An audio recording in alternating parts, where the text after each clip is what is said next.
the new model of selling.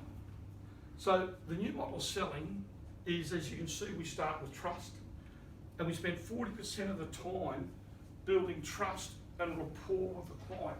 So we're asking all the right questions. We're asking the questions, and I'll go through and give you an idea of the question shortly, but we're asking the questions that matter to the client. We're asking questions that are giving us answers so we can take them to the next step, okay? So it's really important that the discovery question you ask the customer right. And the other thing is, what's the best way to build trust with a client? What would you reckon is the best way to build trust with a client? Honesty. Show empathy. Sorry? Show empathy. Yeah, that's one. What else? Honesty. Honesty, yeah, that's another. Anything else, you think? What about making a promise and keeping it? That's the best way to build trust with a client, okay? So what I'm saying with that, and I'll give you an example. If you've done a quote up, you've sent it through to the hub, and you've told the customer, and let's say it's 9 o'clock in the morning, you said to the customer, I'll have that back to you by 4 o'clock this afternoon, okay? What I'm saying is, if you do that, you don't say to the customer, I'll have that back to you by close of business today, because his close of business could be 3:30. Your close of business could be 5:30. You think you're ringing him back and close of business, and he thinks, this bloke's supposed to ring before close of business. Okay? So when you make a time with someone to call them or do something, you say to them, I will ring you at 4 o'clock, 5 o'clock, whatever the time may be, but you've got to make that promise and you keep it. So at 5 o'clock you ring them and you say to them, hey, I've got the quote for you, or whatever you do, whatever you promised to ring them back for. If for some reason that you don't have the quote through, well, let's use the quote as an example, and you didn't have it through by 5 o'clock, would you ring the customer and tell them and be frightened you're probably going to maybe get tuned out a little bit? Or do you think I'll just leave it till tomorrow morning and I'll ring them with the price? Will that be easier? What would we do? Ring him and tell him. Ring them and tell them you'll have it in the morning? Absolutely. Okay? So if you can't deliver your promise at 5 o'clock, which is the quote, you still got to ring your client, because that's building trust and rapport. Every now and then they might be cranky because they might have needed it for some reason, because they might be on a deadline. But isn't it better to be saying, hey, I do apologise, you know, I should have that quote to you, but it's been held up because we're waiting on a price on the hinges or the whatever the case may be, but I will have it to you by 9 o'clock in the morning. It means you've got to put a bit of pressure on the hub to get what you want, but it's how you build trust and rapport with your client. So 40% of it's built like that. Then we talk about the customer's needs. Remember I spoke to you before about asking the right questions, find out what their dominant buying motives are. Now, who believes there's a difference between what someone needs and what someone wants?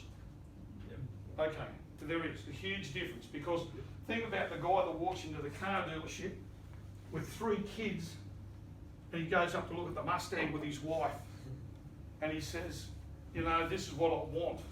He might want that, but he doesn't need it, because he can't take 3 kids in the back of a Mustang, all right?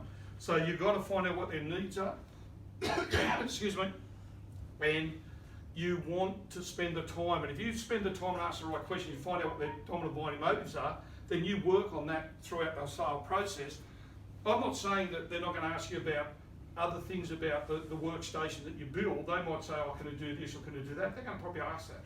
But the 3 things or 4 things that the reason that they've come to talk to you is what you want to hone in on. All right? 30% of the time spent on that. So here we've spent 70% of the time on this whole sale process. We haven't even got into the product yet. Okay? We haven't even got into the product, because who believes that people, when they buy from you guys, who believes they buy from you, or do you believe they buy from Hydrive? Absolutely, absolutely. Hydrive is just a thing, all right? You're a human and people buy from human beings. So 70% you're to build trust and rapport. You're to sell yourself first, because it doesn't matter if the Hydrive product was like $1,000 a workstation, and people didn't have trust and rapport with you, they won't buy it from you. It won't matter what price it is. If people don't like you, they won't buy from you. But they'll say, I'm not going to give my money to him or her because I don't like him. I'd rather give my money to them. It's a few dollars more, but I like them, have trust and rapport with them, and I think if I have a problem down the track, I'm going to feel comfortable going to talk to them. Okay? So 70% of the time we've spent on the new model. Then we talk about presenting the solution, because what we do, we don't sell a product, we we sell a solution to their problem. Okay? So then we go into this presenting the solution to their problem.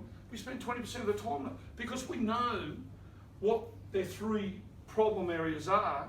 So we've only got to spend the 20% of the time on that, because we've built all this trust and rapport, we move up to here. Then when we get to there, we just got to confirm the sale.